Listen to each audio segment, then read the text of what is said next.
상속세 증여세를 좀 낮춰주겠다 이렇게 말은 많지만 사실 이루어진 건 없어요. 그래서 직계존속 토탈에서 5천만 원입니다. 증여재산 공제가 크면 클수록 이 증여세는 낮아지겠죠. 그러면 무려 100억까지 증여세를 10%에 해결할 수 있는 제도입니다. 이 부동산을 살 수 있는 것과 애초에 이 돈이 없어서 못 사는 것은 사실 차이가 저는 하늘과 땅 차이라고 생각을 합니다. 돈을 아끼는 게 아니라 좀 세금을 절세하는 게 네, 아끼는 거 같네요, 확실히. 확실히 자산가들은 그렇게 하는 데는 다 이유가 있다.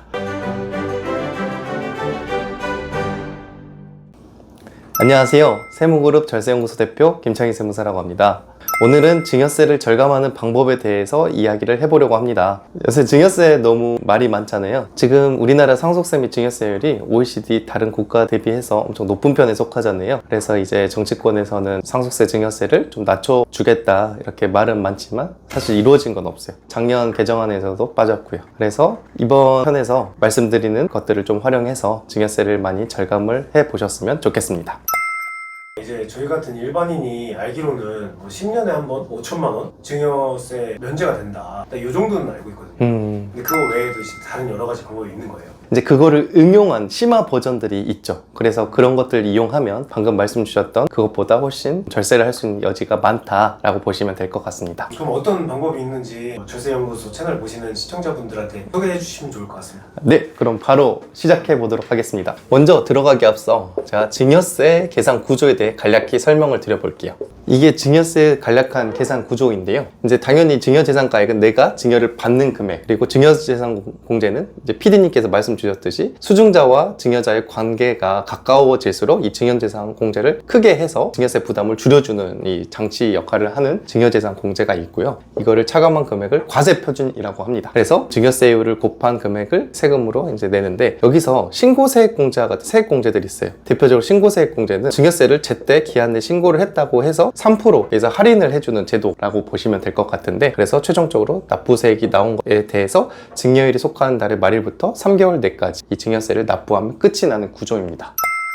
용어들이 대표님 너무 어려워요. 어렵죠. 자, 하나하나 쉽게 한번 풀어서 설명을 드려보겠습니다. 일단 증여재산 공제가 크면 클수록 이 증여세는 낮아지겠죠. 이 차감 가액이기 때문에. 그래서 우리가 이걸 좀 살펴보면 배우자는 6억까지 증여를 해도 부부관계에서는 증여세를 내지 않습니다. 아까 PD님이 말씀 주셨던 부모 자식 간, 이걸 어려운 말로 죽게 좀비속이라고 하는데, 부모 자식 간 그리고 조부모와 손자 간 5천만 원까지는 증여세가 나오지 않아요. 네. 어머니 아버지한테서 5천만 원을 받고, 네. 할아버지 할머니한테 5천만 원을 받고, 네. 하면 1억까지는 내가 증여세가 없이 돈을 받을 수가 있는 거예요. 그래서 직계 존비속이라고 적혀 있는데요. 직계 존속은 부모도 맞지만 조부모도 직계 존속이거든요. 그래서 직계 존속 토탈에서 5천만 원입니다. 합쳐서. 맞습니다. 자녀가 미성년자일 경우에 2천만 원까지만. 그리고 이제 6촌 이내의 혈족, 4촌 이내의 인척과 같은 기타 친족들은 1천만 원까지만 증여세를 과세하지 않습니다. 그래서 이 정도를 알고 계시면 될 것 같은데, 5천만 원까지 이제 과세가 되지 않으니까 대부분 이 정도는 많이 알고 계세요. 그래서 이거를 좀 예시를 들어 설명을 드리면, 자녀가 태어났을 때부터 이제 증여를 하는 겁니다. 그럼 미성년자니까 2천만 원, 0살. 근데 네. 대표님, 네. 저기 지금 적어놓은 배우자 6억, 직계 존비속 5천만 원, 미성년자, 기타 친족 이렇게 적혀 있는데 10년 기준이에요? 맞아요. 10년 기준 정확하셨습니다. 그럼 배우자한테는 20년 동안 12억을 줄 수 있고 뭐 그런 거네요. 그렇죠, 그렇죠. 그래서 사실 그 생활비 명목으로 이제 주는 것들 있잖아요. 그런 것들은 사실 여기에 해당하진 않고요. 다만 이제 뭐 부동산과 같은 자산 취득을 위해서 주는 이 자금들만 증여재산 공제 6억까지, 그리고 6억 초과하면 과세가 된다라고 보시면 될 것 같아요. 응용을 해볼게요. 방금 설명을 드린 게 2천, 2천, 5천, 5천, 1억 4천에 대해서 증여세 없이 가져올 수 있는데, 1억 4천에 대해서만 가져오면 약간 증여를 하기가 조금 낫다라고 생각하시는 부모님들도 계실 거예요. 그러면 1억을 더 얻는 거죠. 그러면 1억, 1억, 1억, 1억 도합 4억을 여기에 더 얻는 거예요. 그럼 총 1억 2천, 1억 2천, 1억 5천, 1억 5천을 증여를 이제 시기에마다 한다라고 하면 결국에 토탈 5억 4천에 대해서 증여를 하는 거죠. 30년간. 그러면 5억 4천에 대해서 증여를 하면 970만 원에 대해서, 왜냐면 2천만 원 증여재산 공제를 받았으니까 1억에 대해서 세금 970만 원만 내고 가져올 거예요. 이때도. 그러면 도합 970만 원 곱하기 4, 3,800 80만 원만 내고 5억 4천을 증여받을 수 있는 거죠. 이거를 이제 비교해가지고 이해하기 쉽게 설명을 드리면 이 5억 4천을 지금 현 시점에서 부모가 자녀한테 한 번에 증여를 하려고 하면 5억 4천에서 증여재산 공제, 이것도 10년 동안 이제 증여를 안 받았을 때 공제를 해주니까, 그래서 4억 9천만 원에 대해서 이제 세금을 내야 되는데 한 번에 내야겠죠. 1억까지는 10%, 나머지 3억 9천에 대해서는 20%에 대한 세금을 낼 거예요. 그리고 이제 신고세 공제 3%를 받더라도 8,536만 원에 대해서 세금을 내야 돼요. 근데 3,880만 원만 내고 가져올 수 있는 거죠. 시기별 증여재산 공제를 활용을 하게 되면. 저렇게 30년간 5.4억을 나눠서 네. 증여를 했을 때 네. 세금이 3,880이고 네. 저 5.4억을 그냥 한 방에 네. 증여를 한다 그랬을 때 세금이 8,536만 원 저렇게 나온다는 거네요. 그렇죠. 그러면 이거에 대한 차이를 봐보면 이 4,656만 원도 큰 돈이지만 사실 여기에서 이 혜택이 이 정도의 차이가 아닐 거라고 생각합니다. 저는 이때 이 자금들을 예금에만 넣어놓고 있을 부모님은 안 계실 거라고 생각을 하는데요. 이 돈을 뭐 하다못해 해외 주식, 뭐 계좌에 뭐 자녀 이름으로 파주겠죠. 그럼 이거에 대한 수익률도 지금 이 시점에서 보면 30년, 20년, 10년의 수익률이 다 여기에 합산되어 있겠죠. 그러면 이때 시점에 5억 4천은 5억 4천이 아닐 것이다. 훨씬 더 큰 가액이 은행에 있을 것이다. 즉 자녀 입장에서 만 30세가 되었을 때 나는 5억 4천을 줬지만 통장에 있는 자녀의 이름의 돈은 5억 4천보다 훨씬 클 것이다. 그래서 저는 시기별 증여를 해야 되는 이유가 바로 여기에 있다 라고 생각을 하고 있습니다. 물론 돈이 있는 분들의 경우에 한해서 다 큰 성년에게 이제 증여를 하려고 하면 자녀가 결혼을 할 때 혼인 출산을 한다고 하면 증여재산 공제를 플러스 1억을 더 주는 제도가 있거든요, 우리나라는. 그래서 총 아까 5천만 원을 합친 1억 5천만 원에 대해서 증여세를 매기지 않는 제도가 있습니다. 그러면 물론 10년 내 이미 증여받은 재산이 없었을 때를 가정하고 말씀을 드리는 거고요. 그러면 자녀가 부모한테 1억 5천까지는 증여세 없이 가져올 수 있고, 이거는 마찬가지로 상대방 입장에서도 마찬가지겠죠. 그러면 일단 3억에 대한 자금을 확보를 할 수 있을 것이고요. 여기서 더 나아가 차용을 2억까지 하면 마찬가지로 차용 역시 2억 1,700 이상으로 차용을 하게 되면 증여세가 발생하지만 그 아래는 증여세 없이 할 수 있는 여지가 있습니다. 그래서 4억 도합 7억까지는 증여세 없이 부모님의 도움을 받을 수 있다. 그러면 여기서 또 응용을 하면 아까 말했던 1억을 더 얹으면 9억에 대한 재산을 가져오는데 970 곱하기 2, 1940만 원에 대한 세금을 내고 이 9억에 대한 지원을 받을 수 있다. 이때 이 1억 5천을 받을 수 있는 거는 혼인 출산 전후 2년의 범위에 들어와야 증여재산 공제를 1억 5천까지 받을 수 있는 것이고, 혼인하고 2년이 지났다, 출산하고 2년이 지났다 하면 다시 5천만 원 원상복귀 되니까 증여 시점 역시 상당히 중요하다라는 사실도 꼭 잊지 말고 기억해 주시기 바랍니다. 예를 들어서 2025년 1월 1일에 혼인신고를 했다라고 치면 2023년 1월 1일과 2027년 1월 1일 사이에 저 정도 혜택을 받을 수 있다는 얘기네요. 근데 거기서 조금 더 디테일하게 가자면 이 법이 24년에 나와가지고 24년 1월 1일 이후분만 또 적용이 됩니다. 꿀팁이네요. 네. 아무튼 요지는 혼인하고 출산하고 전후 2년 이내에 증여를 받아야 된다는 사실 기억해 주세요. 그리고 방금 말씀해주신 2억을 차용한다 이렇게 말씀하셨는데 네. 저거는 빌리는 거잖아요. 맞아요. 빌리는 건 어차피 나중에 갚아야 되는 돈 아닌가요? 그렇죠. 그렇지만 사실 이 당장의 이 돈이 지금 일반적으로 나이가 이제 30대인 분들이 이제 결혼을 하실 텐데 이제 한창 이제 돈을 벌 때란 말이에요. 이 부동산을 살 수 있는 것과 애초에 이 돈이 없어서 못 사는 것은 사실 차이가 저는 하늘과 땅 차이라고 생각을 합니다. 당연히 갚아야 되는 돈 아니야? 그럼 뭐 똥돈 아니야? 라고 생각할 수 있는 사람도 있겠지만 제 개인적으로는 당장 빌려서라도 지금 당장 사는 것이 먼저다, 더 중요하다 라고 생각을 하고 있습니다.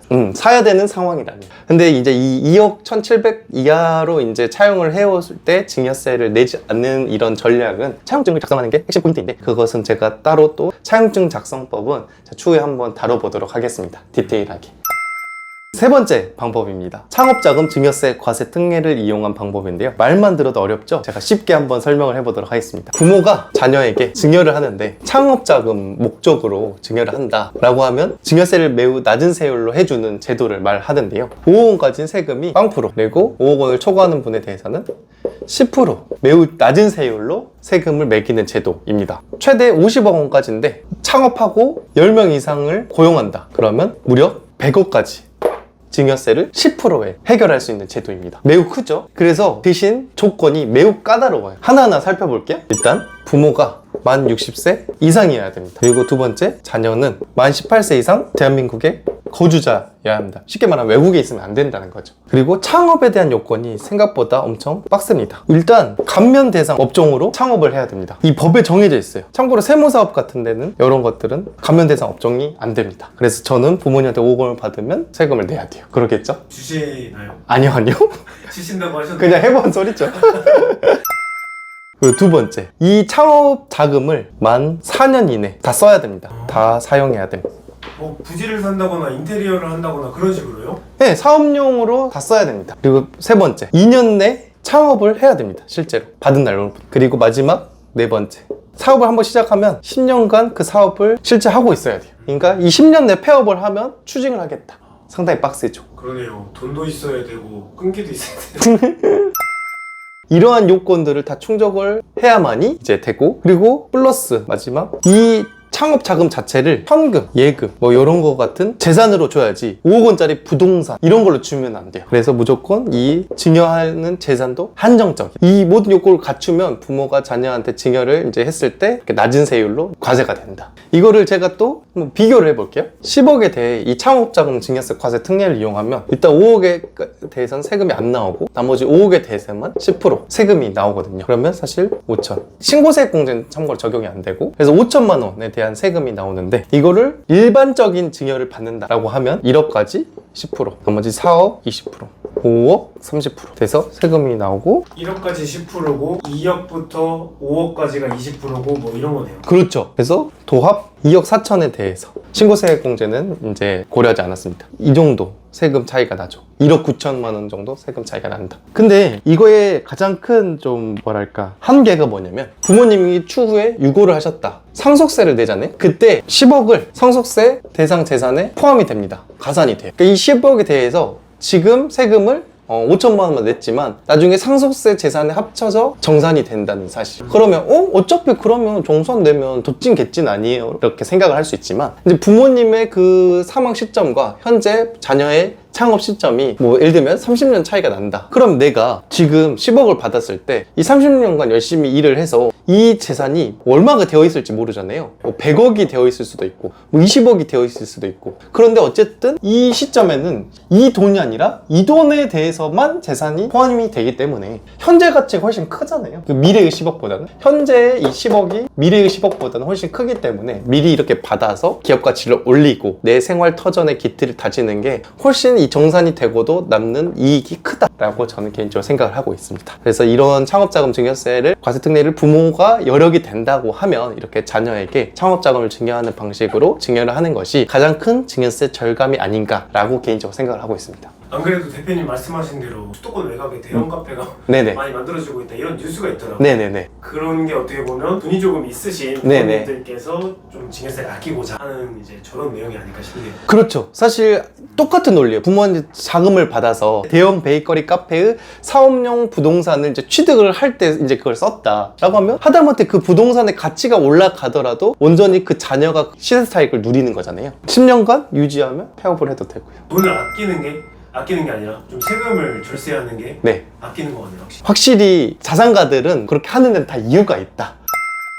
오늘 제가 준비한 내용은 여기까지인데요. 사실 증여세를 비롯한 세금을 절세할 수 있는 방법은 무궁무진한데요. 오늘은 좀 알짜배기 위주로, 그리고 좀 이해하기 쉬운 정도의 부분들을 제가 이제 설명을 드려보았는데요. 추가적으로 더 궁금하신 사항들이 있으신 분들은 댓글을 남겨주시거나 저희 절세연구소로 연락을 주시면 더 성심성의껏 제가 상담을 도와드리도록 하겠습니다. 고생하셨습니다.